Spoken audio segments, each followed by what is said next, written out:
concerned at mahal niyo ako. Kasi lahat ng to kasalanan niyo. Dahil nagpalaki kayo ng anak na demonyo. Kahit ano mangyari, sumpahin man ako ng langit pero hindi maiibsan ang galit na nararamdaman ko sa inyong dalawa. Tumigil na rin kayo sa pagdarasal dahil hindi naman nababagay sa pagkatao nyo. Wala kayong kasing sama. Hindi mo ako naiintindihan. Palibhasa, hindi mo pa nararanasan maging ina. Ito ang tatandaan mo.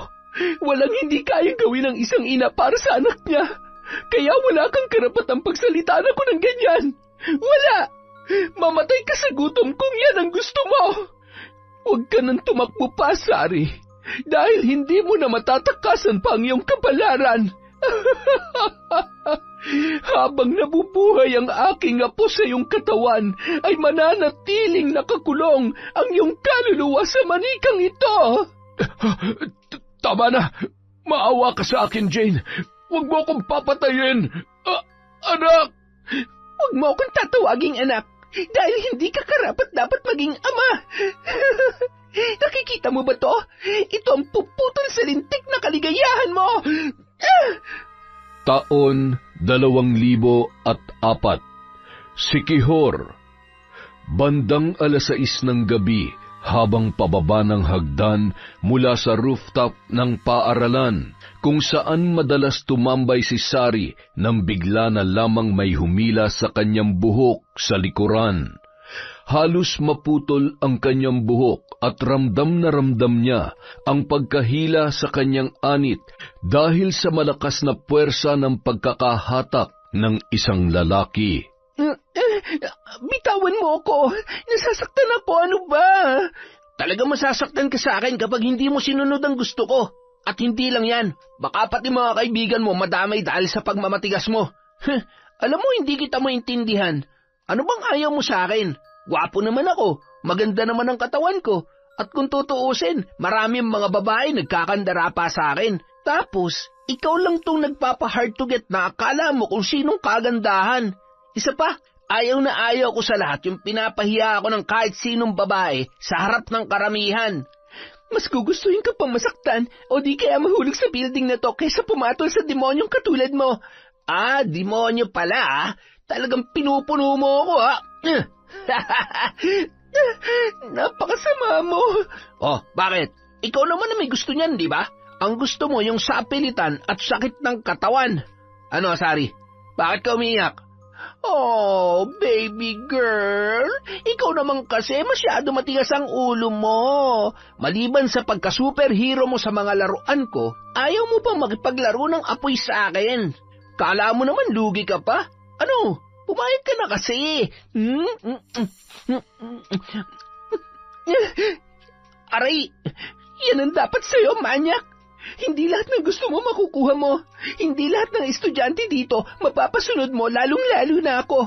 Dahil sino ka ba maliban sa pagiging basag ulo mo? Maliban sa katawan at muka, ano pang ipagmamalaki mo? Wala naman na, di ba? Isa kang basura na pinandidirihan at kinasusuklaman. Bastos talaga yung bunganga mo no? Hindi mo ba alam na pwede ka matanggal sa school na to kung gugustuhin ko? Isang tawag lang sa daddy ko sa admin. Bye-bye, Sari. Paano? Mukhang lilipat ka na naman ng school. Kung sa bagay, mukha namang sanay ka sa ganun. Huwag mo akong dadaanin sa pananakot mo dahil hindi mo ako basta-basta mapapalis ng walang mabigat na dahilan. Alam mo, bilib din talaga ako sa tapang mo no? Kaya lalo ako nang gigigil sa'yo ha? Paano kaya kung... Binunot ni Miguel ang balisong mula sa kanyang bulsa, dahilan para mapaatras ang paa ni Sari at nanginginig habang nakatingin sa matalim na bagay na hawak ng binata.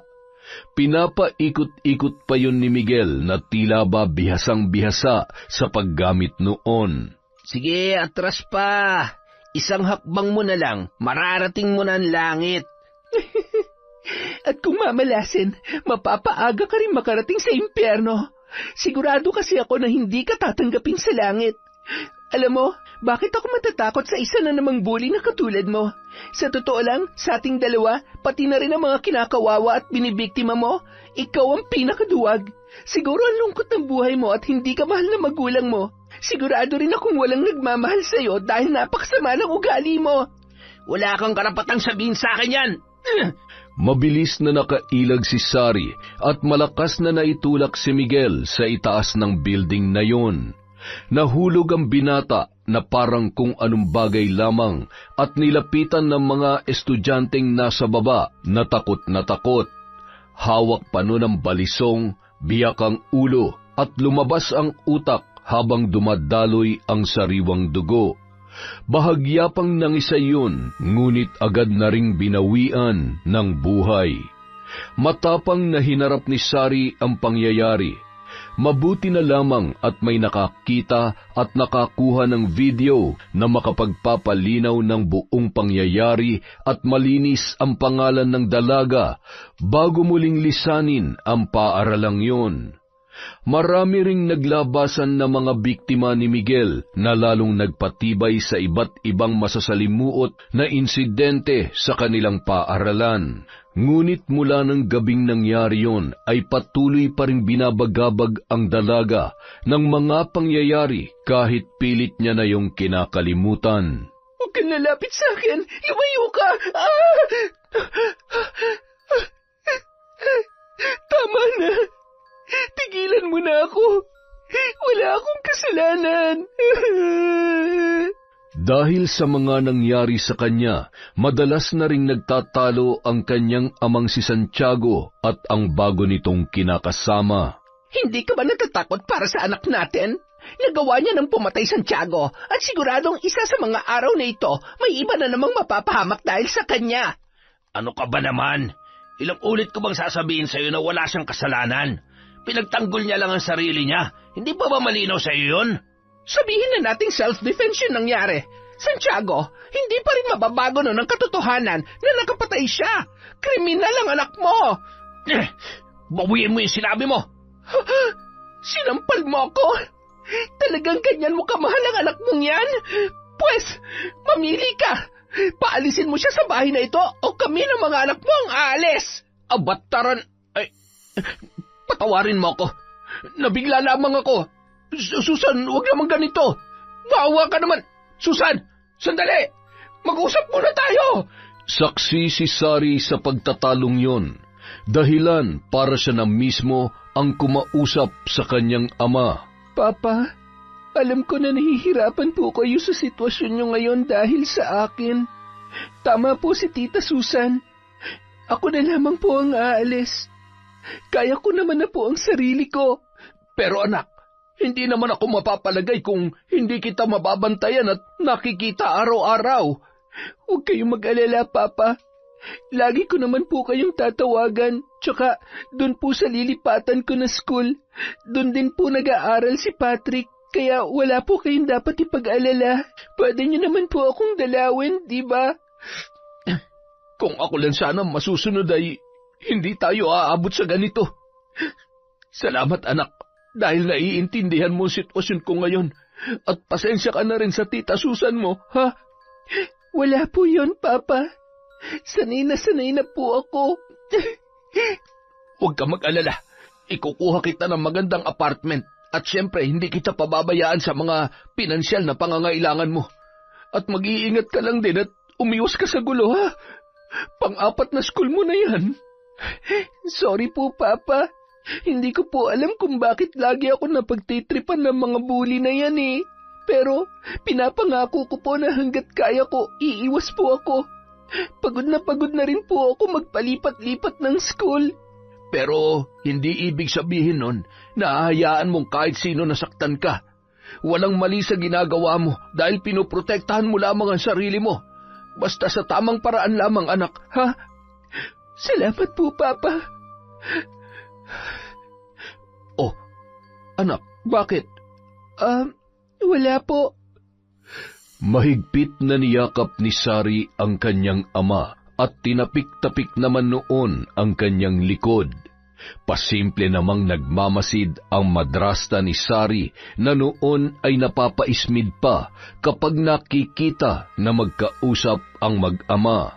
Makalipas ang 1 linggo ay tuluyan ng bumukod ang dalaga. Nakakuha ng maayos at may katamtamang laki ng paupahang bahay si Santiago. Paano anak? Aalis na ako. Kapag may kailangan ka, tawagan mo lang ako kahit anong oras. Mag-iingat ka palagi, ha? Opo, Papa. Kayo rin po. Mahigpit na niyakap ni Santiago ang kanyang anak bago siya tuluyang sumakay sa kanyang sasakyan. Ramdam niya ang bigat sa kanyang dibdib, ngunit kailangan niyang gawin yun. Kumakaway pa ang dalaga habang papalayo na ang sasakyan ni Santiago. Huwag ka mag-alala, Papa. Magiging okay ako rito. Kesa naman lagi kayong nag-aaway ni Tita ng dahil sa akin. At saka, hindi ko rin naman kasundo ang mga kapatid ko. Ay, marami pa akong dapat ayusin. Kaya ko to. At ipinapangako ko sa sarili ko na kahit kailan, hinding-hindi na ako lilipat ng school.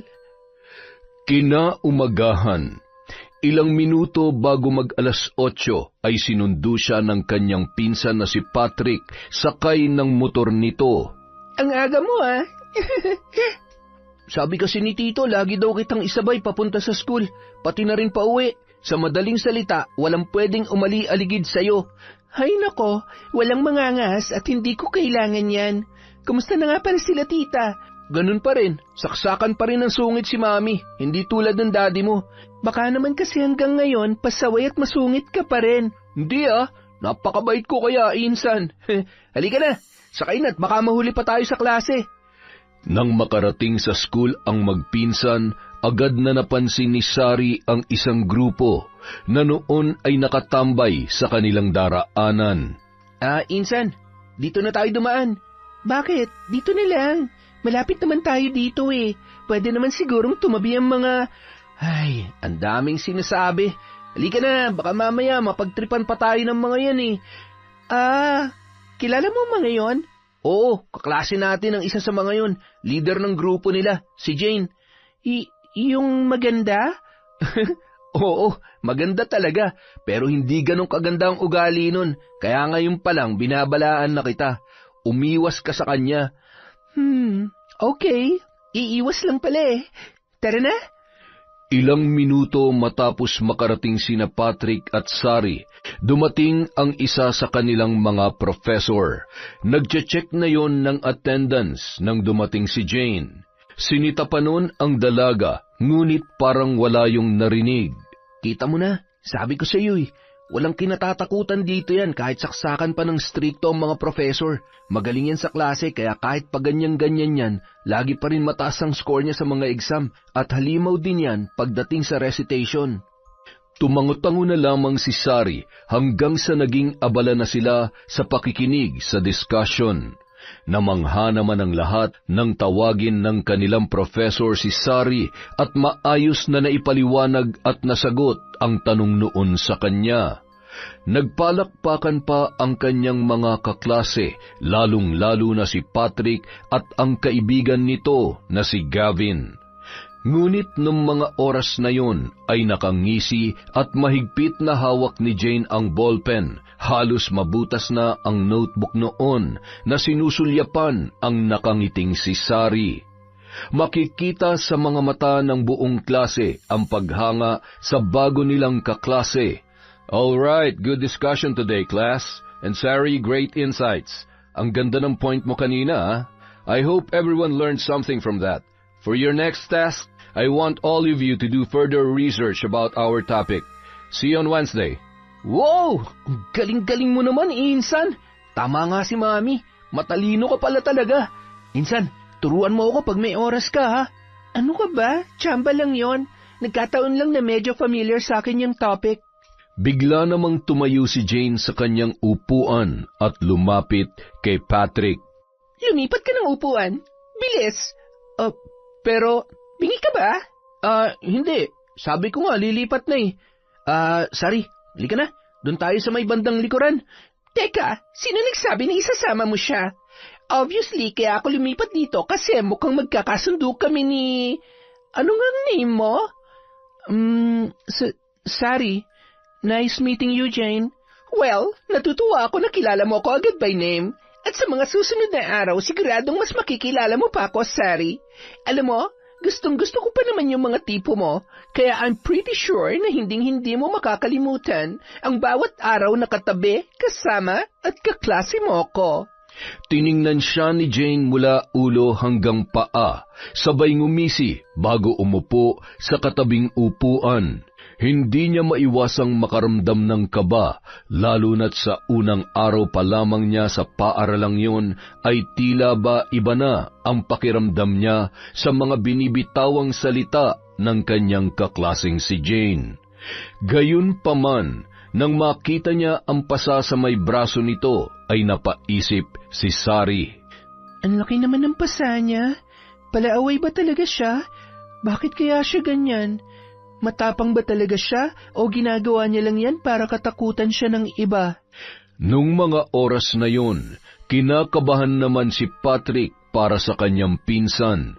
Gayon din si Gavin na noon ay katabi rin ni Jane. Ano na naman bang plano mo? Ano bang sinasabi mo dyan? FYI, hindi ako naupo dito para sa'yo. Ano akala mo sa akin? Desperada? And hello, masama bang makipagkaibigan sa bago nating classmate? Kilala kita, Jane, kaya huwag ka nang... Shut up, Gavin! Hindi ko kailangan ng opinion mo. Isa pa, huwag mo akong pinapangaralan dahil nagsasayang ka lang ng laway. Nakalimutan mo na ba? Break na tayo. Nakipaghiwalay ka na. So automatically, wala ka ng karapatang makisawsaw sa mga ginagawa at gusto kong gawin. Hindi mo rin siguro gugustuhin kapag naubos ang pasensya ko sa'yo. Kaya matuto kang ilugar ang sarili mo at itikom yung bibig mo. Matapos ang klase ng araw na yun, habang nag-aayos ng gamit si Sari, tumayo at sinadyang tapakan ni Jane ang kanyang paa. Ramdam na ramdam ni Sari ang patulis na takong na tumama sa kanyang daliri. Rico? Oh, I'm sorry, Sari. Gusto mo bang dalhin kita sa clinic? Huwag na. Okay lang ako. Are you sure? Oo, okay lang. Malayo naman to sa bituka. Okay, mauna na ako, ha? Agad namang lumapit si Patrick at nakiusisa na rin si Gavin kay Sari na noon ay hindi pa rin makatayo at iniinda pa rin ang kirot ng kanyang paa. Hala, nasugatan ka. Ay, si Jane talaga kahit kailan, no? Napakasalbahing babae. Sigurado sinadya niya yun. Mabuti pa samahan na lang natin si Sari sa klinik. Huwag na, maliit na sugat lang naman yan. Tara na, umuwi na tayo. Tol, hindi naman sa nag-overthink ako pero mas magiging safe ang pinsan ko kung medyo didistansya ka sa kanya. Alam mo na, baka mamaya lalo pa siyang pag-initan kapag naging close kayo eh. Ano ko ba naman? Hindi mo ba narinig yung sinabi niya kanina? Matagal na kaming tapos at isa pa, wala nang pakialam sa akin yun. Hindi niya rin ako pwedeng diktahan kung sinong dapat kong kaibiganin at hindi. Siyempre, concerned lang ako sa pinsan ko. Malay mo may feelings pa pala sa iyo yun. Kapag pinagselosan niya si Sari baka kung ano pang gawin niya at ng mga alipores niya. Ang dami mo naman sinasabi. Tara na, umuwi na tayo. Tulungan mo na lang si Sari na gamutin ang sugat niya. Ikaw huwag mo sabihin na crush mo tong pinsan ko. Aba, bawal mag-boyfriend to. Magagalit si Tito. Masyado ka namang stricto. Tsaka gusto ko lang naman makipagkaibigan kay Sari. Kaibigan kita at madalas tayo magkasama. Diba? Kaya magiging magkaibigan na rin kaming dalawa. Sus, para-parang ka rin, no? Ay, tumigil na nga kayo dyan. Bilisan nyo na makauwi na tayo. Nang makarating sa may gate ang tatlo, nagpaalam na si Gavin sa magpinsan. Nagmamadali namang kinuha ni Patrick ang kanyang nakaparadang motor. Mula sa malayo, kasama ang kanyang mga alipores, ay nakatanaw pa rin si Jane sa bagong kaklaseng dalaga. Ang pinakaayaw ko sa lahat ay ang pabibot epal na katulad mo. Isang maling galaw mo lang, sisiguruhin ko nagagapang ka palabas ng campus na to. Ilang sandali pa, nagpaalam na rin yun sa kanyang mga kasama at sumakay ng tricycle pauwi sa kanilang bahay. Nadatnan niya ang kanyang lola Carmela na noon ay patungo sa isang silid. Batid niya na may kaibang ginagawa ang matanda sa silid na yon. Wala naman siyang pakialam, lalo na't nakatiraman sa iisang bahay ay hindi naman niya nararamdaman ang pagmamahal at pagmamalasakit noon sa kanya. Labis ang pagkamuhing nararamdaman niya sa matanda, gayon din sa kanyang ama na si Marco. Kumain ka na lang dyan. Nakaluto naman ako. Tumawag ka sa tatay mo at nagtatanong sa akin kung nakauwi ka na raw ba. Hindi mo na naman sinasagot ang tawag niya. Sigurado mapapagalitan ka na naman noon. Ano naman ngayon? Wala namang bago doon. Tsaka, wag na nga kayo umusta na may pakialam kayo sa akin. Dahil wala namang ibang mahalaga sa inyo kundi si tatay. Agad siyang pumunta sa kanyang kwarto at padabog na isinara ang pintuan at agad na rin na nagbihis. Kinuha niya ang kanyang cellphone sa bag at tiningnan ang napakaraming tawag ng kanyang ama. Napabuntong hininga ang dalaga kasabay ng muling pagtawag ni Marco na noon ay mainit na ang ulo. Bakit ngayon mo lang sinagot ang tawag ko, ha? Siguro may kasama ka na namang lalaki, ano? Nagpapaligaw ka ba? May bago ka na namang boyfriend? Bukas uuwi ako, mag-uusap tayo. Tay, wala ho akong ginagawang masama, kaya hindi ko nasagot yung tawag niyo kasi nasa biyahe ako kanina. Ngayon nandito na ako sa bahay. Mabuti naman kung ganon. Uuwi ako bukas kaya ihanda mo yung sarili mo. Gusto ko bago ko umuwi sa bahay, nandyan ka na. Tsaka gusto ko rin na suotin mo yung binili kong damit para sa'yo. Naiintindihan mo ba yon? Sige po. Agad na pinatay ni Jane ang cellphone, sabay ikinuyom ang kanyang kamao. Sa loob ng ilang taon ay tila unti-unti na siyang namamanhid sa kanyang mga pinagdaraanan. Humigayon ng matagal at nakatitig lamang sa kisame. Masyadong magulo ang kanyang utak dahil sa kanyang mga iniisip. Ipinikit niya ang kanyang mga mata at inaalala ang bawat gabi sa tuwing magkasama sila ng kanyang ama.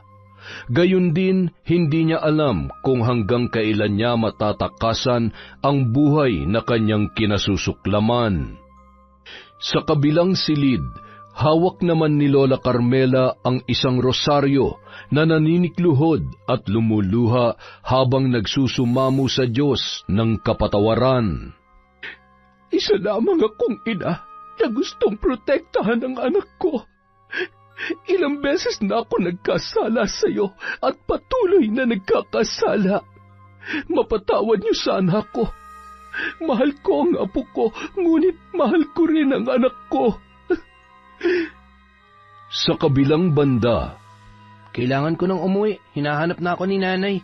Mamaya na, magkwentuhan muna tayo. Ako nang bahalang magpaliwanag kay tita. Magluluto ako ng ulam tapos kwentuhan mo ako tungkol kay Jane. Pambihira ka naman, Insan, no? Pagkatapos ng mga nakita mo at ginawa niya sa'yo kanina, interesado ka pa rin sa kanya? Kaya nga gusto ko lang malaman kung bakit siya nagkakaganon.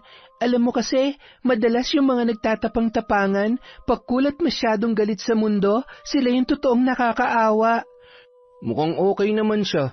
Ang tingin ko lang, sadyang pinanganak na saksakan ng sama ang ugali ng babae na yun. Wala yung inaatrasan mula pa nung high school kami. Kahit lalaki, pinapaiyak at pinahihirapan niya talaga. Kaya nga pinag-iingat kita. Ang totoo, kinakabahan ako sa mga nangyari kanina. Paano kung maging biktima ka rin niya? Huwag kang mag-alala. Walang mangyayaring masama sa akin. Kilala kong sarili ko. At isa pa, ni minsan hindi ako natatakot sa mga katulad nila. Pero alam mo, nababasa ko sa mga mata at kilos niya na may malalim siyang dahilan kung bakit ganun siya. At saka, kanina may nakita akong pasa sa may braso niya. Baka naman nakipagbugbugan na naman kung kanino. Pero, walang lumalaban dun eh. Baka kung saan lang tumama yun.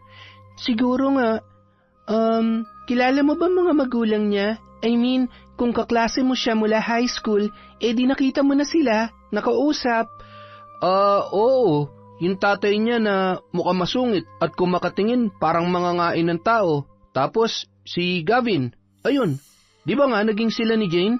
Oo, ano nangyari? Magkasama kami noon ni Gavin, tapos bigla na lang kaming hinarang ng tatay ni Jane. Galit na galit at kung hindi dumating at inawat ni Jane yun, siguradong bugbog sarado si Gavin. Kaya ayun, sino ba naman ang hindi matatakot sa itsura nun? Kahit mahal na mahal ni Gavin nun si Jane, hiniwalayan niya. Kaya lang, mula nung nangyari yun, mas dumoble ang sama ng ugali ni Jane. Bakit hindi siya nirereklamo sa admin? Yun nga rin ang pinagtataka namin eh. Siguro dahil takot sila na mas masaktan. Pwede rin naman na may kapit siya sa isa sa mga admin. Matalino't mapera yung tatay niya. Kaya ayun, alam mo na. Siguro hindi naman hahayaan ng school na mangyari yan kung marami na siyang nabibiktima. Darating ang panahon, may makakatapat siya o di kaya mabubulgar din ang katotohanan. Pero hindi ako sure baka lang naman. Pero hindi rin imposible na may problema siya sa pamilya, kaya siya nagkakaganyan. Alam mo, ilang beses na ako naging biktima ng mga tulad niya. Sa totoo lang, lahat sila mas malalim pang pinagdadaanan kesa sa akin. Para silang mga taong nakakulong sa isang selda na gustong kumawala. Ang masaklap yung galit at hirap na pinagdaraanan nila, yun ang nagtutulak sa kanila na pahirapan ng ibang tao. Yung sa tingin nila na kaya nila, yun ang ginagawa nila para paniwalain ang sarili nila na matapang sila, na hindi sila talunan. Nagpatuloy ang pag-uusap ng dalawa habang nagluluto si Sari ng ulam para sa kanilang hapunan. Doon na kumain ang kanyang pinsan na si Patrick at lagpas 9:00 na rin nang umuwi yon sa kanilang bahay. Pagkaalis ng lalaki, agad na ring tumungo sa kwarto si Sari at tiningnan ang kanyang cellphone.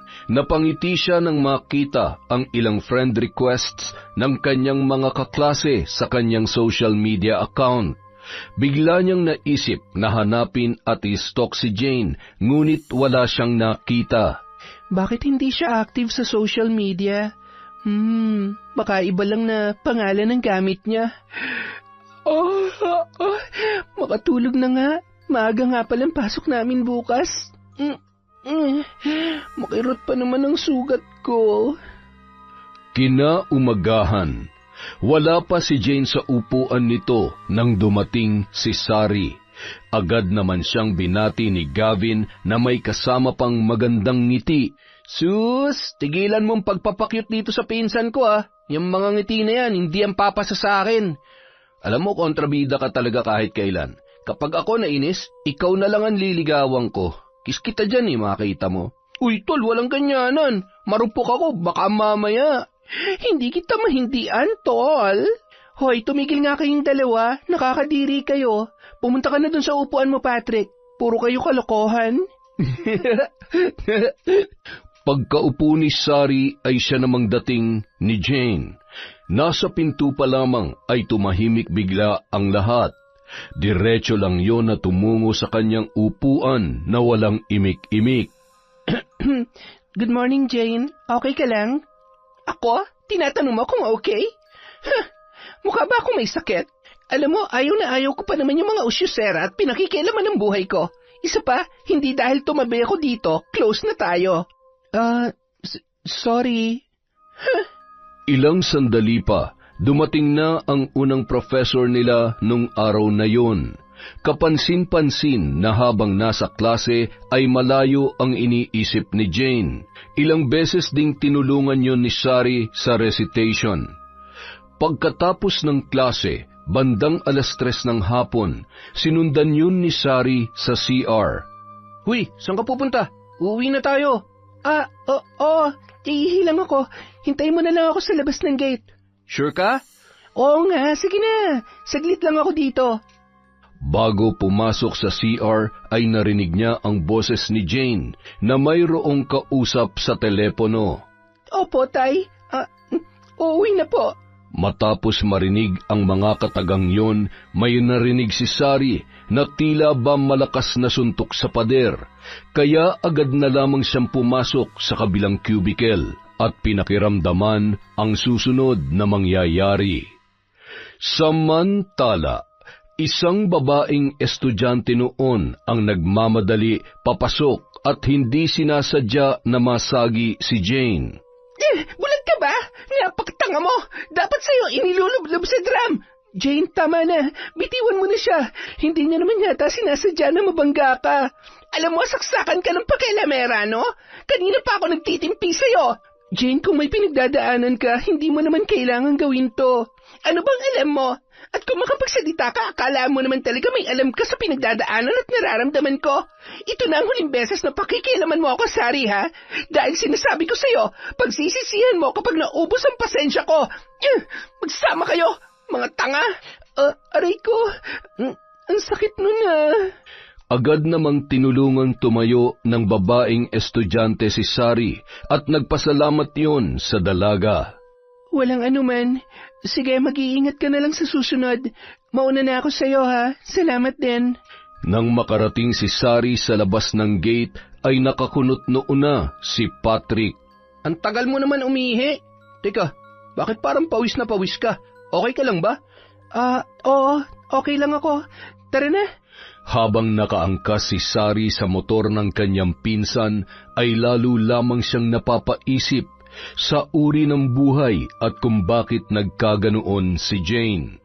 Napabuntong hininga ang dalaga at sa halip na magalit ay nakaramdam pa siya ng awa para sa kanyang kaklase. Samantala, nang makarating si Jane ay agad siyang tumungo sa banyo, naligo at isinuot ang bagong pantulog na damit na binili ng kanyang amang si Marco. Habang nakatayo sa harap ng salamin ay walang ekspresyon ang kanyang muka. Napabuntong hininga pa siya nang marinig ang pagbukas ng pinto ng kanyang kwarto at ang pagsara noon. Agad na yumakap mula sa kanyang likuran ang kanyang sariling ama at marahan siyang hinahagkan sa leeg. Napapapikit na lamang ng mata ang dalaga kasabay ng pagtulo ng kanyang luha. Ilang araw din ako nanabik sa'yo. Napakabango mo, anak. Tay, tama na ho. Ano sabi mo? Gusto mo ba ng sakit ng katawan, ha? Pinapainit mo na naman ang ulo ko eh. Gusto mo talaga lagi ka nasasaktan, ano? Tandaan mo, anak lang kita. Pag-aari kita at lahat ng sasabihin ko susundin mo.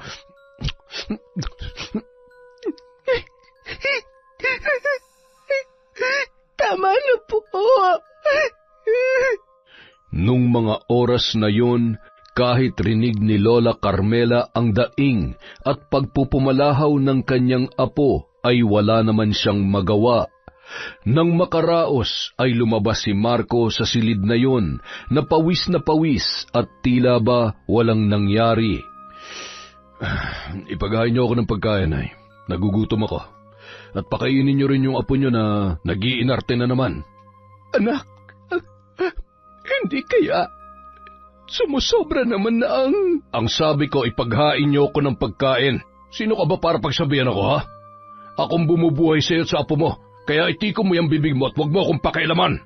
Nanginginig na tumungo sa kusina si Lola Carmela at sinunod na lamang ang utos ng kanyang anak. Habang kumakain si Marco ay dinalhan niya naman ng pagkain si Jane sa kwarto nito. Nadatnan niya yon na hindi pa bihis at patuloy pa rin sa paghagulhol. Apo, magbihis ka na. Dinalhan kita ng pagkain. Gusto mo ba na bihisan kita? Huwag mo akong hawakan. Hindi ko kailangan ng tulong niyo. Ayokong kumain. Pero, Apo, kailangan mong... Bakit bang kulit mo? Ang sabi ko, ayokong kumain. Apo, dahan-dahan lang sa pagsasalita. Baka mamaya ay marinig ka ng tatay mo. Baka saktan ka na naman niya. Huwag na kasi matigas ang ulo mo. Mas gugustuhin ko pa mamatay na lang sa gutom para matapos ng impyernong buhay na kasama kayo. Pagod na ako. Anong kadramahan yan, ha? Sinasabi ko sa iyo, Jane, huwag mong sinasagad ang pasensya ko kung gusto mo pa makalabas ng bahay. Hindi ako nakikipaglokohan sa iyo. Kapag ako napuno, ni sinag ng araw, hindi mo na makikita. Tama na, Marco. Ako nang bahala sa kanya. Sige na, kumain ka na lamang doon. Agad na bumalik sa kusina ang lalaki at bumangon ng dahan-dahan si Jane. Kinuha noon ang pagkain na hawak ng kanyang Lola Carmela at sunod-sunod na sumubo at ibinuga sa muka ng matanda. Huwag kayong magpanggap na concerned at mahal niyo ako. Kasi lahat ng to kasalanan niyo. Nagpalaki kayo ng anak na demonyo.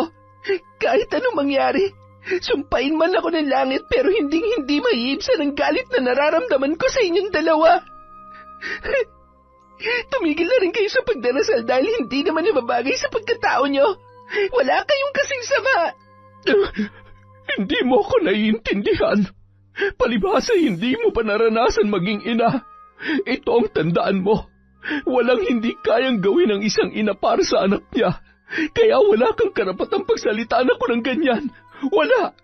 Mamatay ka na sa gutom kung yan ang gusto mo. Makalipas ang ilang araw. Anong gagawin ko? Kapag nalaman ni tatay na buntis ako, hindi niya na ako palalabasin ng bahay. Tsaka, malalaman ng lahat ng kababuyang ginagawa niya sa akin. Lalo nang ayokong dali ng sanggol na anak ng demonyo. Nagpahid siya ng luha at pilit na pinakalma ang sarili bago lumabas ng pinto ng isang cubicle. Biglang nandilim ang kanyang paningin at sakto namang papasok noon sa CR si Sari. Jane? Hoy, gising. Ano nangyari sa'yo? Wag! Okay lang ako. Medyo nahihilo lang ako.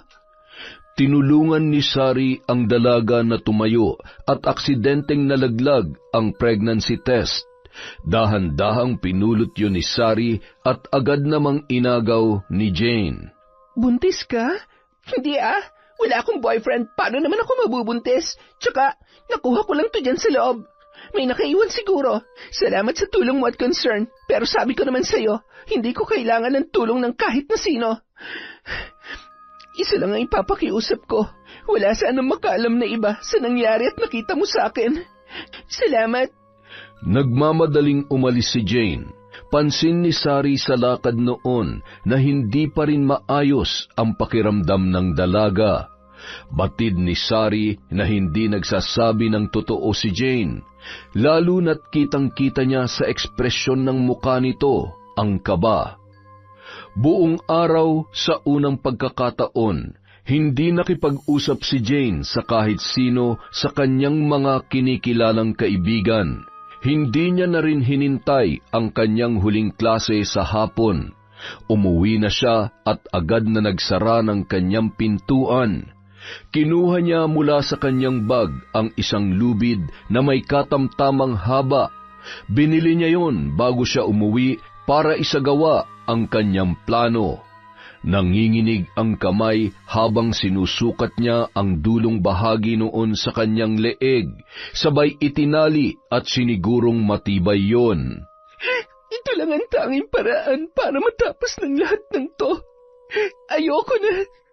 Pagod na ako. Ito lang ang paraan para takasan ng demonyo kong ama at hindi ko hahayaang maging ina ng bata na bunga ng kahayupan niya.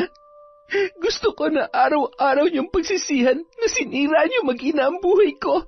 Hanggang sa kamatayan, hindi ko kayo mapapatawad. Bandang 6:00 ng gabi, nang makarating si Marco at galit na galit. Si Jane, nandiyan ba siya? Oo, nasa kwarto niya. Mukhang masama ang pakiramdam. Tinatanong ko nga kanina para namang bingi, hindi ako sinasagot. Ay... Napailing-iling na lamang si Marco at tumungo sa silid ng kanyang anak at sunod-sunod na kinatok ang pintuan. Jane, buksan mo tong pinto! Gusto mo na naman ba masaktan, ha? Napakatigas talaga ng ulo mo. Nay, nasaan yung susi nito? Pakiabot mo nga, bilis! Oo, teka lang at kukunin ko sa kwarto ko. Bilisan mo, lintik na yan, napakabagal. Sandali lamang at hinahanap ko pa. Nang makuha ni Lola Carmela ang susi, ay lakad-takbo yun na lumabas sa kanyang kwarto at iniabot yon kay Marco. Nagmamadaling binuksan ng lalaki ang pinto ng silid na yon at tumambad sa kanila ang noon ay nakabitin at wala ng buhay na si Jane. Hindi, Jane, hindi mo ako pwedeng iwan. Anong ginawa mo? Diyos kong mahabagin. Bakit hinayaan ninyong mangyari ito sa apo ko? Nagmamadaling gumawa ng paraan si Marco upang matanggal ang lubid na nakatali sa leeg ng kanyang anak. Gumising ka. Hindi mo ako pwedeng iwan, Jane. Mahal na mahal kita. Mahal na mahal ka ni tatay. Apo, gumising ka. Patawarin mo ako. Kasalanan mo to. Pinabayaan mo ang anak ko. Ni hindi mo man lang siya pinigilang gawin ang bagay na to. Wala kang kwenta kahit kailan. Bitawan mo ako. Marco, nasasaktan ako. Gumawa ka ng paraan. Gamitin mo ang itim mong kapangyarihan. Buhayin mo siya. Ibalik mo sa akin ang anak ko. Kung hindi, papatayin kita. Narinig mo? Papatayin kita. Matagal ko nang tinalikuran ng aking... Wala akong pakialam. Gawin mo kung anong gusto ko kung ayaw mo masaktan. Siya na lang ang meron ako. Hindi ko kakayanin kapag tuluyang nawala siya sa buhay ko. Hindi ko kaya. Hindi pwedeng mamatay si Jane hanggat nabubuhay ako. Ibalik mo siya sa akin. Susubukan ko. Pero hindi magiging madali ang lahat. Kung muling mabubuhay man si Jane, ay sa iba ng katawan. Dahil wala akong pakialam sa kahit na anong paraan. Basta siguruhin mo maibabalik mo siya sa akin sa lalo madaling panahon. Nung sumunod na araw, lalo lamang nadagdagan ang paghihinala ni Sari nang hindi na pumasok ang kanyang kaklase. Hanggang sa lumipas pa ang 3 araw, wala pa rin silang balita tungkol sa dalaga. Habang naglalakad sa hallway at nasa likuran niya sina Patrick at Gavin, napapaisip ang dalaga. Huy, okay ka lang? Oo, okay lang ako. Bakit? Daig mo pa naglalakad na wala sa sarili. Ang totoo, iniisip ko lang kung bakit hindi pumapasok si Jane. May sakit siguro siya, no? Hindi naman sakitin yun, tsaka kahit may sakit, pumapasok yun. Hayaan mo na, mas okay nga yun eh. Mas tahimik ang buong campus. Para sa akin, mas maganda na hindi na siya pumasok. Kaya sana naman, ang harsh mo. Huwag kang ganyan. Alam mo, paminsan-minsan, kailangan din natin maging mabait kahit sa taong tulad ni Jane. Hindi naman natin alam ang pinagdadaanan niya. Oo na, pero kung meron mang mas nakakakilala dun, syempre, si Gavin yun. Naging jowa niya yun eh. Malapit lang ba dito yung bahay nila? Malapit lang naman. Yung unang bahay dun sa kanto. Yung medyo luma pero malaking bahay. Kulay puti yung gate. Yun. Uy, huwag kang pupunta dun. Masyadong masungit ang tatay nun, nakakatakot. Huwag ka na lang din magsayang ng oras. Ayaw na ayaw nun na may pumupunta sa bahay nila. Isa pa, sobrang higpit ng lola nun, lalo na yung tatay niya. Ay, kaya nga hindi nakapagtataka kung saan niya namana yung kasungitan niya. Isa pa, minsan na siya nadulas sa akin dati raw na mambabarang yung lola niya. Kaya nga may alam din daw siya kahit papano sa paggamit ng itim na kapangyarihan. Ha? Seryoso? Kaya pala lakas ng loob niya eh. Marunong pala siya mambarang. Nakakatakot naman. Sinabi mo pa. Hay nako, kalalaki niyong tao masyado kayong matatakutin at nagpapapaniwala sa mga ganyang bagay. Tara na, umuwi na tayo. Huwag mong alalahanin yun. Masamang damo yun kaya sigurado ko kahit sakit hindi tatablan yun. Nang maihatid ni Patrick si Sarah sa kanyang apartment, agad na nagpalit ng damit ang dalaga at nagmamadaling umalis sakay ng isang tricycle. Bumaba siya sa tapat ng bahay ni na Jane. Dala ang kanyang notebook para ipahiram sana sa dalaga at makahabol yun sa kanilang lessons. Ito na siguro yun. Tao po! Tao po! Dumating na siya. Ang katawang kinakailangan natin upang muli nating makasama si Jane. Ano pang hinihintay mo? Kumilos ka na't huwag ka nang magsayang ng panahon. Ibalik mo na sa akin ang anak ko. Nagmamadaling lumabas si Lola Carmela at nakasilip naman sa may bintana si Marco. Maganda rin siya, anak. Hindi na ako makapaghintay pa na makasama ka gamit ang katawang yan. Samantala, nakangiti naman si Sari habang natatanaw ang matandang babae na noon ay natitiyak niya na papalapit sa kanya. Hi Lola, magandang gabi po. Ako po si Sari. Magandang gabi rin, Iha. Anong kailangan mo? Ano po? Gusto ko lang po sanang kumustahin si Jane. Ilang araw na po kasi siyang hindi pumapasok. May sakit po ba siya? Si Jane, ang apo ko. Ay, medyo masama ang pakiramdam niya ngayon. Nag-aalala na nga kami ng tatay niya eh. Ayaw niya namang magpadala sa ospital. Ganun po ba? Nako, pumasok ka sa loob. Ipaghahanda kita ng pagkain. Halika, tuloy ka. Malapit na kaibigan ka siguro ni Jane, ano? Salamat sa pag-aalala at sa pagdalaw mo sa kanya. Wala pong anuman, Lola. Habang naglalakad papasok ng bahay, nakatanaw naman mula sa di kalayuan si Gavin, na noon ay pasimple sanang nagmamasid para palihim na alamin ang kalagayan ni Jane. Teka, si Shari ba yon? Pambihira, ano naman ang ginagawa niya? Seryoso ba siya? Nagawa niya pang bisitahin si Jane? Ay, alam kaya ni Patrick na nanditong pinsan niya? Matawagan nga. Ay, sumagot ka.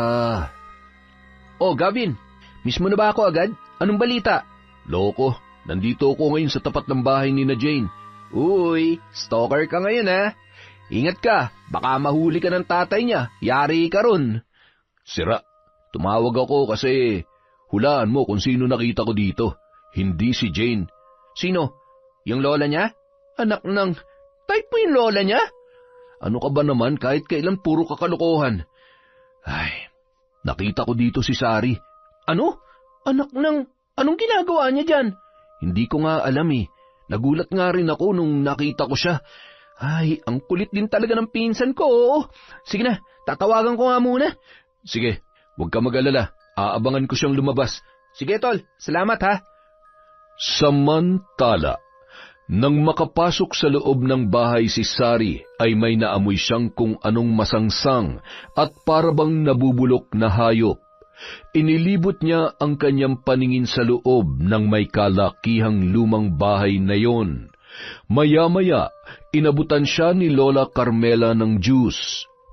Inumin mo muna ito, iha. Masarap yan. Paborito yan ni Jane. Salamat ho dito, Lola. Pwede ko po bang makausap si Jane kahit sandali lang? Oo naman. Sige na, inumin mo na muna yan at sasamahan kita sa kwarto niya. Agad namang inubos ni Sari ang laman ng baso. Ano, iha? Nagustuhan mo rin ba? Opo, masarap nga po, Lola. Kaya po pala paborito ni Jane to. Siya, halika na. Nang makapasok sila sa isang silid, ay hindi mapigilang masuka ni Sari dahil sa mas lalong matinding amoy. Ngunit bago pa man siya makapagsalita, ay nakita niya ang isang nakatayong lalaki sa tagiliran ng isang kama na may kung anong tinatabunan ng isang malaki at makapal na kumot. Ikinagagalak ko na makilala ka, iha. Hindi mo lang alam kung gaano ako kasaya sa pagdalaw mo sa anak ko. Gusto mo ba siya makita? Ano po yung naamoy ko? At saka, bakit ho nakatalukbong si Jane ng ganyan? Ano po bang sakit niya? Agad na tinanggal ni Marco ang nakatakip sa may bandang muka ng kanyang anak. Napaatras si Sari nang makita ang nakadilat na mata at ang sugat sa may bandang leeg ni Jane na unti-unti nang nabubulok. Anong nangyari? Anong ginawa niyo sa kanya? Wala kaming ginawa sa kanya. Mahal na mahal kong anak ko at wala akong gustong mangyari kundi ang makasama siyang muli. At ikaw magiging katuparan na muling pagbabalik niya sa akin. Anong ibig niyong sabihin? Bitawan niyo ako! Ano ba? Nakita ni Sari ang noon ay mga gamit sa tagiliran ng higaan ni Jane. May isang lumang aklat, lumang garapon na may kung ano-anong lamang insekto at kakaibang bagay na noon lamang niya nakita. Gayon din ang mga manika na may iba't ibang laki at itsura. Pumukaw rin ng atensyon niya ang isang bungo na bakas na ang kalumaan. Napapalibutan yon ng kandila at may katabing isang manika na may mahabang buhok. Bilang kanyang kaibigan, malaking bagay kung hahayaan mong ipagkaloob ang iyong katawan sa aking apo. Hindi niyo pwedeng gawin sa akin to. Huwag ka nang tumakbo pa, Sari, dahil hindi mo na matatakasan pa ang iyong kapalaran. Habang nabubuhay ang aking apo sa iyong katawan, ay mananatiling nakakulong ang iyong kaluluwa sa manikang ito.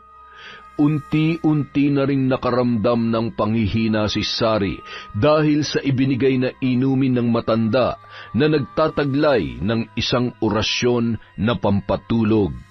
Bigla na lamang natumba yun sa kanyang kinatatayuan. Buhatin mo siya at itabi mo kay Jane. Sisimulan ko na ang aking ritual. Huwag ka mag-alala, sisiguruhin ko na muli natin makakasama si Jane at hinding-hindi niya na tayo iiwan pa. Sa matagal na panahon, nung mga oras lamang na yon, muling naramdaman ni Lola Carmela ang mahigpit na yakap ng kanyang anak na si Marco.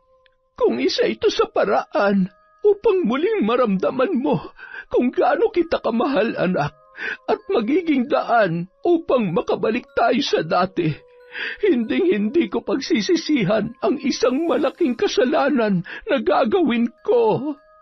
Ilang sandali pa, lumabas na si Marco sa loob ng silid. Nakita niya ang cellphone ni Sari na noon ay may tumatawag. Agad niyang pinatay yun at itinago. Habang palakad-lakad mula sa di kalayuan si Gavin na naghihintay kay Sari at sa pagdating ng noon ay papunta na ring si Patrick, ay kasalukuyan namang isinasagawa ni Lola Carmela ang kanyang ritual ng pagtawag at pagsalin ng kaluluwa ng kanyang apo sa katawan ni Sari.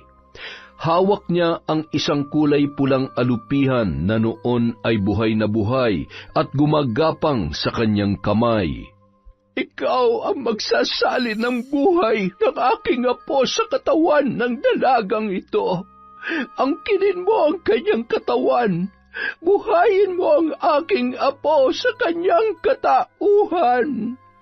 Paulit-ulit siyang nag-usal ng mga kahindik-hindik na salita hanggang sa gumapang patungo sa leeg ni Sari ang alupihang yon at nagawang butasin ang tagilirang bahagi noon at pumasok sa loob. Ilang sandali lamang ay naghilom agad ang sugat kasabay ng pagdilat ng mga mata at paggalaw ng katawan ni Sari. Tuluyan nang naisalin ang kaluluwa ni Jane sa katawan ng kanyang kamag-aral. Apo, ikaw na ba yan? Anong ginawa mo sa akin? Tumayo yon at nakita ang kanyang sarili sa salamin at tiningnan ang naaagnas niyang katawan sa higaan. Anong ginawa niyo? Bakit nandito ako sa katawan ni Sari? Pumatay kayo ng inosente para lamang buhayin ako? Napakasama niyo talaga. Hinding-hindi ko kayo mapapatawad. Jane, bumalik ka dito! Apo! Marco, pigilan mo siya! Saan ka pupunta? Anak, ayaw na kita masaktan pa ulit. Alam mo namang mahal na mahal kita, hindi ba? Mahal? Pagmamahal ba ang tawag sa ginagawa niyo sa akin? Sa lahat ng pananamantala na ginawa niyo sa akin? Pues hindi ko kailangan ng pagmamahal mo. Kinasusuklaman kita. Wala kang kwentang ama. Nang matumba si Marco, buong lakas pang binuhat ni Jane ang isang kahoy na upuan at pinaghahampas ang kanyang sariling ama. Nang mawalan yon ng malay, agad niya namang hinarap si Lola Carmela. Anong ginawa mo sa tatay mo? Kulang na kulang pa yan sa kanya. Sa totoo lang dapat nun ko pa ginawa to. Sana matagal ko na siyang pinatay. Huwag mong sagarin ang pasensya ko. Hindi mo alam kung paano ko lubusang magalit. Baka makalimutan ko na apo kita at kung ano ang magawa ko sa iyo. Hindi ako natatakot sa iyo. Baka nakakalimutan mo na lahat magagawa ko sa oras na mapasakin ang lahat ng gamit mo sa pambabarang. Hindi mo ba naaalala na minsan mong itinuro sa akin ang paggamit ng itim na kapangyarihan? Ha? Bago umalis si Jane, itinali niya ang kanyang lola, gayon din ang kanyang tatay na si Marco, sabay nilak sa silid na yon, kasama ng kanyang naaagnas na katawan. Kailangan na matapos ang kasamaan niyo. Samantala, halos mag-iisang oras na naghihintay sina Gavin at Patrick sa labas ng bahay at hindi malaman ang gagawin nung mga sandaling yun. Agad silang napatakbo papalapit kay Sari nang makita nila yon na naglalakad, dala ang isang bag na may mga lamang kung ano-anong bagay. Insan, okay ka lang ba? Ano ba nangyari? Alam mo bang kanina pa kami nag-aalala sa'yo? Ha? Huwag mo nga akong yakapin. Kasama ba kayo ni Sari? Ano bang dahilan at pumunta siya dito? Sari? Teka, may sapi ka ba? Sinong Sari bang tinutukoy mo? Ay, mahirap ipaliwanag. Sa ngayon, mabuti padalhin mo ako sa inyo. Kailangan kong tulong ng tatay mo. Teka, paano mo nalaman ang tungkol sa tatay ko? Si Jane lang ang bukod tangi nakakaalam na... Uulitin ko pa ba? Ang sabi ko, tsaka na ako magpapaliwanag. Habang nasa tricycle ang tatlo, ay nagbubulungan naman ang magkaibigang sina Patrick at Gavin. Ang weird. Narinig mo ba siya? Kung paano siya magsalita? Para na siyang si Jane. Ay, malalaman din natin kung ano ba talaga nangyayari sa pinsan mo. Huwag ka mag-alala. Nakakasiguro ako na si tatay ang magbibigay kasagutan sa lahat ng mga tanong natin ngayon. Nang makarating sila sa bahay ni na Gavin, agad na napatras si Mang Abner nang makita ang mga mata ng dalaga. Sino ka? Hindi mo pag-aari ang katawan na yan. Opo, alam ko. Isang sumpa ng mambabarang ang nagkulong sa akin sa katawan ni Sari. Kailangan niyo ho akong tulungan. Pangako muling makakabalik si Sari sa katawang ito. Heto mga gamit. Lahat-lahat ay nandito. Heto ang manika na nasisiguro ko nagtataglay ng kaluluwa ni Sari. Isa lamang ang hiling ko bago lisanin ang katawan niya. Gusto ko maghiganti sa 2 taong sumira ng buhay ko. Gusto ko na matapos ang kasamaan nila sa paraang gusto ko. Ikinwento ni Jane ang lahat ng karahasang pinagdaanan sa kanyang sariling ama at lola. Hindi maiwasang mapaluha ng tatlo nang malaman ang katotohanan. Sorry, masyado naming hinusgahan ang pagkatao mo. Bukod sa masamang ugali mo, wala kaming ibang naiisip at naaalala kundi ang kasungitan mo, pambubuli at pagiging siga mo sa school. Kung may isang tao man na naniniwala na may natitira pang kabutihan sa pagkatao mo, si Sari yun. Alam ko rin na nag-aalala siya sa'yo dahil kahit ikakapahamak niya, pinuntahan ka pa rin talaga niya. Sa kabila ng pagtataray ko sa kanya, siya pa rin ang nagmalasakit sa akin. Si Gavin din naman. Ang totoo, hindi Nagkataon lang na napadaan ako doon at nakita ko si Sari na kausap ang lola niya tapos pinapasok siya sa loob. Yun lang yun. Mabuti pa. Iwanan niyo muna kami. Marami kaming dapat pag-usapan. Magpahinga na kayo. Ikaw, Patrick, umuwi ka na. At wag mo sanang ipagsasabihan tungkol sa nangyayari. Sige po, Mang Abner. Basta wag niyong pababayaan ang pinsan ko, Huwag ka mag-alala. Mahihirapan lamang tayo kung mismong ang kaluluwang nasa katawan niya ang siyang makakalaban natin. Malinaw naman na hindi ito ang gustong mangyari ni Jane. Kaya sige na, bumalik ka na lamang bukas. Nang makaalis si Patrick, ay tumungo naman sa isang silid si Gavin na noon ay hindi pa rin makapaniwala sa nangyayari. Samantala, kailangan makabalik si Sari sa katawan niya bago sumikat ang araw dahil kung hindi, mananatili na siyang nakakulong sa manikang yan. Alam kong hindi kayo sang-ayon sa gagawin ko pero huwag niyo na sana akong pigilan. Hindi magiging ligtas si Sari kung mananatiling buhay si tatay at si lola. Kaya kailangan ko nang tapusin to gamit ang aklat na to at lahat ng kaalaman ko sa paggamit ng itim na kapangyarihan.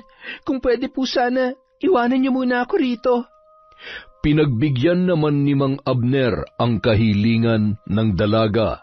Wala namang sinayang na oras si Jane.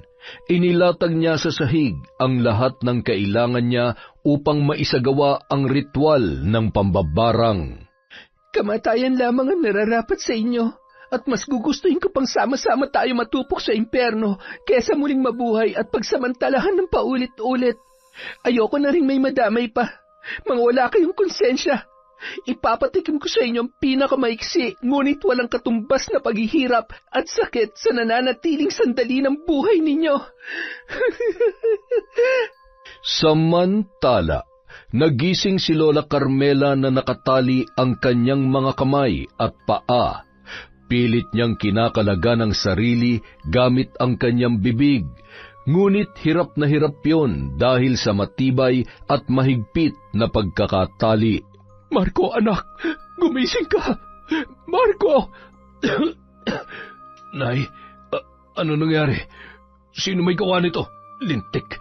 Natakasan tayo ni Jane. Kailangan natin siya mahanap. Paano natin mahahanap yon? Tingnan mo nga ang lagay natin. Paano tayo makakaalis dito? Oh, napakabaho na ng bangkay ng anak mo. Kasalanan mo to. Palpak ka kahit kailan. Wala ka talagang kwenta. Pagkatapos kong gawin ang gusto mo, ako pang walang kwenta. Kung makapagsalita ka, akala mo naman naging mabuti kang magulang. Hindi mo ba nakikita ang sarili mo? Sarili mong anak, kinasusuklaman ka rin dahil tulad ko, wala ka ring kwenta at mas masahol ka pa sa akin. Tandaan mo yan! Hindi totoo yan. Bawi mo yung sinabi mo. Mahal ko ang anak ko at mahal niya rin ako. Babalik siya sa akin. Babalik siya! Muli pa sanang magsasalita si Lola Carmela nang maramdaman niya ang paninikip ng kanyang lalamunan. At sa bawat paglunok ay may nararamdaman siya na kung anong matalas na bagay. Ang sakit! Hindi mo ako madadala sa pag-iinarte at pagpapaawa mo, hoy! Sumigaw ng malakas ang matanda, kasabay ng pagkaputol ng mga tali sa kanyang paa at kamay. Tumayo yun habang dumadaloy ang dugo sa leeg at may mga nakausling basag na bote. May nagliparan ring insekto sa loob ng silid at dumapo sa buong katawan ni Marco na noon ay nanginginig sa takot.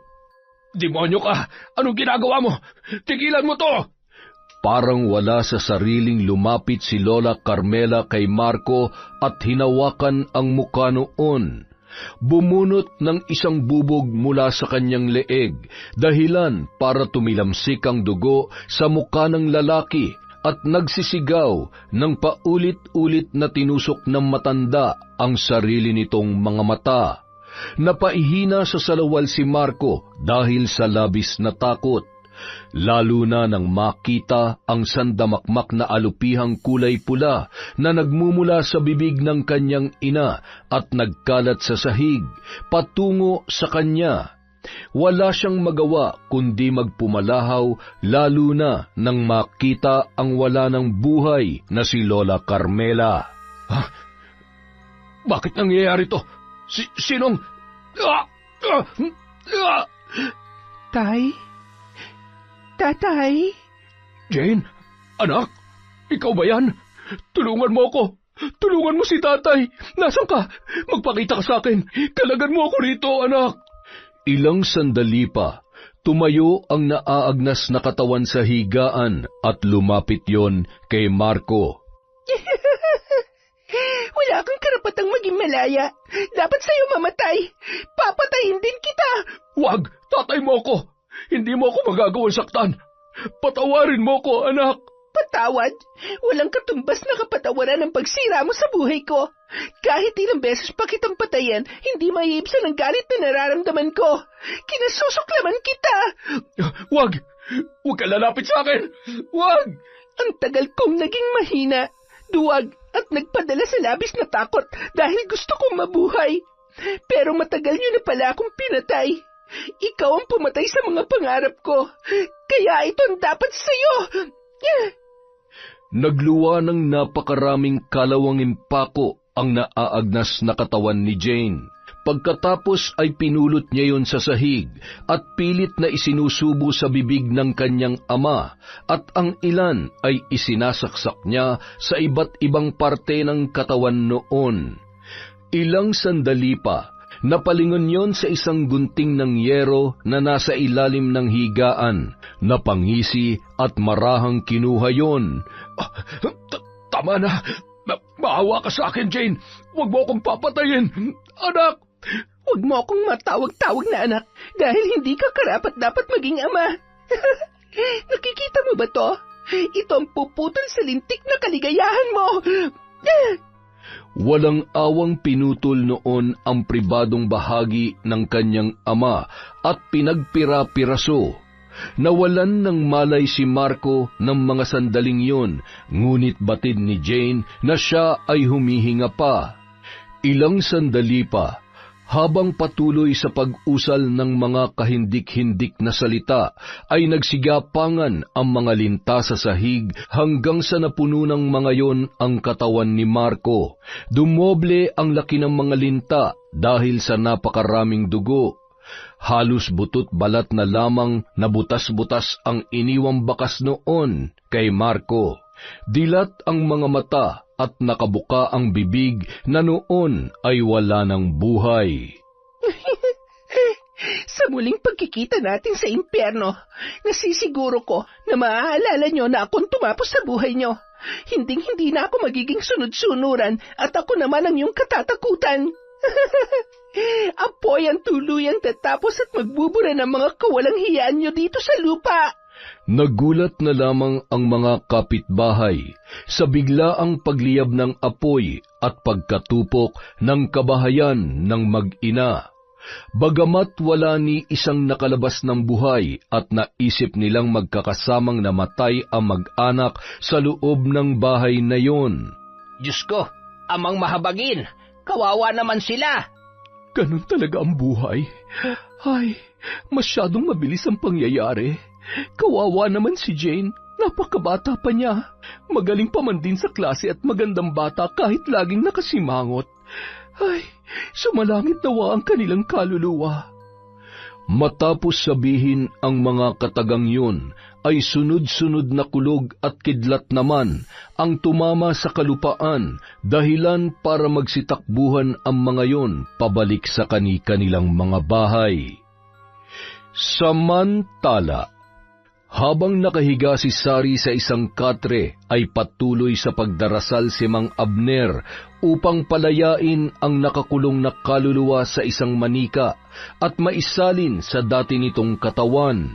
Sa ngalan ng Diyos, Amang makapangyarihan, mapawalang bisa niyo sana ang sumpa at manumbalik ang dalagang ito sa kanyang katawan. Ikaw ang siyang tanging maghahari at hindi ang itim na kapangyarihan ng kahit na sino man. Ilang sandali lamang, iminulat ng muli ng dalaga ang kanyang mga mata at dahan-dahan na bumangon. Ano pong ginagawa ko rito? Sino po kayo? Isa kong albularyo, iha. Naaalala mo ba ang mga nangyari sa'yo? Hindi ko po alam kung panaginip lamang yon o... Totoo ang lahat na nangyari, ngunit huwag ka mag-alala dahil ligtas ka na ngayon. Nakakalungkot lang dahil tuluyan ng namayapa si Jane. Naaalala ko po. Patay na siya. Patay na si Jane. Huwag ka nang umiyak. Maayos na ang lagay niya ngayon. Masyado nang masakit at hindi niya nakinaya ang mga ipinaranas sa kanya ng kanyang sariling ama, kaya nagawa niyang tapusin ang kanyang buhay. Siya nga pala, siya rin ang dahilan kung bakit ka nanatiling ligtas sa sumpa ng kanyang lola. Heto ang iniwan niyang sulat para sa iyo. Agad naman yung binasa ng dalaga at hindi maiwasan na mapaiyak. Sari, maraming beses kong pinilit ang sarili ko na magalit sa'yo kahit walang sapat na dahilan. Minsan na rin kitang nasaktan. Ngunit gusto ko malaman mo na sobra ako nagpapasalamat sa'yo. Kasi kahit hindi ako naging mabuti sa'yo, naging mabait ka pa rin sa'kin. Masaya ako na nakilala ka kahit sandali lang. Sana'y maging masaya ka sa buhay mo. Patawad, Jane. Makalipas ang ilang buwan, usap-usapan pa rin sa paaralan ang pagkamatay ng dalaga. Marami ang natuwa, ngunit para sa mga taong nakasama at nakaalam ng tunay na pagkatao ni Jane, ay hindi nila maiwasang magluksa. Maraming beses na ipinagtanggol ni Sari ang pangalan ng dalaga sa tuwing pinag-uusapan sa eskwelahan. Alam kong galit kayo sa kanya pero wala na yung tao. patawarin niyo na siya. Marami siyang pinagdaanan na hindi natin alam. Walang masama na piliing maging mabuti kahit pa may nagawa masama sa atin ng ibang tao. Tara na, girls. Well, siguro magkaugali sila. Di ba nga palipat-lipat daw yan ng school? Duh! O ayan, nagpapakabayani ka na naman kasi. Dapat hayaan mo na lang ang tsaka na yun. Sorry naman. Masama bang ipagtanggol yung taong wala ng kakayahan na magsalita para sa sarili niya? Sus, wala rin masama na umiwas sa gulo at mag-focus na lang sa sarili mo. Ay, siya nga pala, kumusta si Tito? Ayun, malungkot pa rin si Papa kasi syempre tuluyan na talaga silang naghiwalay ni Tita. Pero okay naman dahil magkasama na ulit kami. Nababantayan ko na siya. Napipigilan ko sa pag-iinom at saka mas napapalapit na rin ako sa mga kapatid ko. Nice! Sabihin mo kay Tito, mas mabuti na nga yun. Kesa naman may kasama kayong tigre sa bahay tapos siya naman pala yung gumagawa ng kalokohan. Oo nga eh. Naawa tuloy ako kay Papa. Sobrang minahal niya si Tita tapos niloko lamang siya. Hay. Ganun talaga, kung sino pa yung totoo nagmamahal, yun pa madalas na nasasaktan. Kaya ako, pass muna ako sa mga chika babes. Study first. Sus, ang sabihin mo, torpe ka lang at hindi ka makaporma sa crush mo. Kunwari ka pang study first, ang baba naman ng mga exam mo. Tara na nga't, mag-review na tayo. Kanina pa tayo hinihintay ni Gavin sa library eh. Eh sus, ikaw type mo si Gavin oh. Parang mas madalas na nga kayong magkausap at magkasama eh. Nagsiselos na ako. Sira, magkaibigan lang kami. Pero yung mga ngiting yan, feeling ko, hindi basta kaibigan lang ang turing mo sa kanya. Insan, kung hindi mo gustong masira ang closeness nating dalawa, utang na loob tigilan mo ng panunukso sa amin. Dati ayaw na ayaw mo nagpapapansin sa akin si Gavin, tapos ngayon kulang nilang ibigay mo na ako sa kanya. Aba, hindi naman tama yon. Dapat tulungan mo akong pahirapan siya para hanggat maaga, malaman natin kung seryoso ba siya talaga. Malay mo, chika lang si bakla. Tapos pabibo at first, tapos pag kami na, wala na. Nako, hindi niya pwedeng gawin yun sa'yo. Makakatikim siya sa akin. Kahit sino man liligaw mo, titino kapag nakakita tong muscles ko. Ayan eto pa Tumigil ka na nga, trying hard. Hindi naman muscle yan eh. Ay, sa totoo lang, repolyo at sibuyas na lang ang kulang sa'yo. Uy, grabe, harsh nun Ang sama na ugali mo. Kapag ako, di mo pinakopya bukas sa exam, kalilimutan ko na magpinsan tayo. Noted. Noted mo mukha mo. Makalipas ang mga taon, tuluyan nang nakagraduate sa kolehiyo sina Sari, Patrick at Gavin. May kanya-kanya na rin silang trabaho. Marami na ang nagbago. May sarili ng pamilya si Patrick, ngunit nanatili ang pagkakaibigan nila ni Gavin na noon ay ikakasal na rin sa kanyang pinsan na si Sari. Isang gabi, habang nakatanaw si Sari sa buwan, ay nilapitan naman siya ni Gavin at mahigpit na yumakap yun mula sa kanyang likuran. Bakit parang ang lalim ng iniisip ng mahal ko, ha? Namamangha lang ako kapag may eclipse at naaalala ko si Jane. Parang ganyan yun nangyari sa amin. Panandalian lamang pero maraming mga kakaibang bagay na nangyari. Kumusta na kaya siya ngayon? Masaya kaya siya para sa atin? Galit kaya siya na... Alam mo, sigurado kung masayang-masaya siya para sa atin. Wala na siya at bago siya nawala, nakapag-usap naman kami na maayos. Isa pa, sinong di matutuwa para sa akin? Masayang-masaya na ako ngayon. Habang papalapit na ang araw ng kasal natin, lalo ako nasasabik na makasama ka. Bubuo na tayo ng sarili nating pamilya. Masaya at buong pamilya. Yan din naman ang ipinagdarasal ko, Gavin. Kaya sobrang nagpapasalamat din ako na binigay ka sa akin ni Lord. Sana maging mabuti tayong mga magulang sa magiging anak natin. Mangyayaring lahat ng yan. Pinapangako ko yan sa'yo. Kasabay ng paglamon ng dilim sa liwanag ng buwan, ay kakaibang kaba ang naramdaman ni Sari nung mga sandaling yun. Oh, bakit? Okay ka lang ba? Kinakabahan lang ako. Hindi ko maipaliwanag kung bakit, pero... Ay, sigurado ako pagod ka lang. Mabuti pa, pumasok ka na sa loob. Uuwi na rin ako mamaya at susunduin ulit kita bukas na maaga para sa seminar. Magpahinga ka na, ha? Sige, mag-iingat ka sa pagmamaneho pa uwi, ha? Samantala, isang matandang palaboy ang noon ay pumasok sa bahay na nasunog ilang taon na ang nakalipas. May ilang bahagi roon na maaari pang magsilbing tulugan. Habang inilatag ang kanyang mga gamit sa sahig, ay may nakita siyang isang garapon, at sa loob noon ay may isang patay na alupihan. Dinampot yon ng palaboy at pilit na inaaninag. Nang biglang gumalaw yon, ay bigla nung nabitawan ang garapon at gumapang ang malaking alupihan papunta sa kanyang tiyan. Hindi makapagsalita ang matanda habang nararamdaman ang pagbaon ng mga galamay noon sa kanyang tiyan hanggang sa tuluyan ng makapasok sa kanyang katawan. Tumingala yon sa kalangitan kasabay ng muling pagliwanag ng buwan. Kay tagal kong hinintay ang araw na ito. Hahanapin kita! Hahanapin kita! Samantala, habang nakahiga ay pinagmamasdan ni Sari ang bintana. Kitang-kita niya ang mga sunod-sunod na kidlat na sinasabayan pa ng malalakas na kulog. Hindi pa rin nawawala ang kaba sa kanyang dibdib. Nang mga sandaling yon ay napatigil naman sa harap ng dating bahay ni Jane si Gavin nang may makitang matanda na noon ay naglalakad at sa isang iglap lamang ay biglang nawala sa kanyang paningin. Sino kaya yun? Siguro naging silungan na rin ng mga palaboy ito. Maya-maya pa nilapitan siya ng isang lalaki. Ayos ka lamang ba, iho?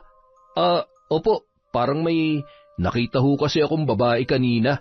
Nako, hindi na nakapagtataka kung nagmumulto na yung mga namatay dyan. Masunog ba naman ang buhay Tapos ang alam ko, dyan na natupok ang katawan ng mag-anak. Kahit ako kapag ganitong oras ay kinikilabutan talaga kapag napapadaan dito. Sige ho. Mauna na ho ako sa inyo at... Sige, mag-iingat ka. Totoo kaya yung nakita niya? Nakakatakot naman. Makauwi na nga at baka sa akin naman magpakita yon. Anong ginagawa mo rito sa tapat ng bahay ko?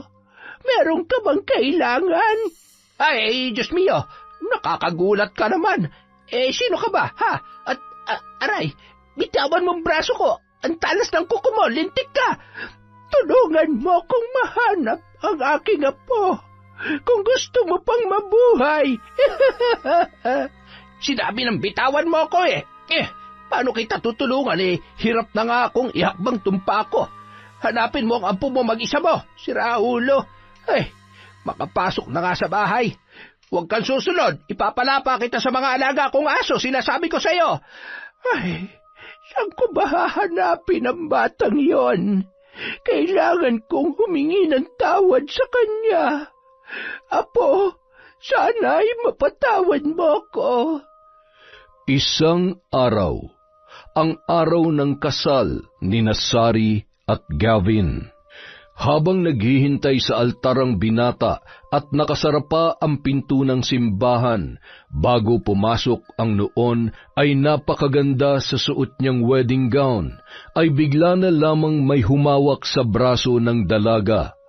Isang matanda na noon ay nakangisi at maluha-luhang niyapos ang dalaga. Apo, ikaw nga ang apo ko. Ikaw yan. Hindi ako maaaring magkamali. Napakaganda mo. Lola, pasensya na ho, pero hindi po ako ang apo nyo. Manong, pasuyo naman ho kay Lola. Sinita naman ng matanda at sapilitang pinaalis habang nagsisisigaw. Ako naglagay sa'yo sa katawang yan. Wala kang utang na loob. Ako ang lola mo. Utang mo sa akin ang iyong buhay. Hanggang sa matapos ang seremonya ng kasal, ay hindi makalimutan ni Sari ang sinabi ng matanda. Kung sakaling buhay pa nga ang lola niya, iniisip niya na hanggang ngayon, nananatiling nasa katawan mo si Jane. Huwag ka matakot. Nandito ako't puprotektahan kita kahit anong mangyari. Hinding-hindi na siya makakalapit pa sa'yo, mahal ko. Yon! Ang ganda ng kwento. May twist na nakalilito. Maraming salamat po sa walang sawang pagsuporta sa kwentong Enteng. Pasensya na po kayo, medyo may gagawin lang po si Enteng, kaya babawi po tayo sa susunod na video para sa ating shoutout. Maraming salamat po ulit. Mabuhay po kayo mula sa kwentong Enteng.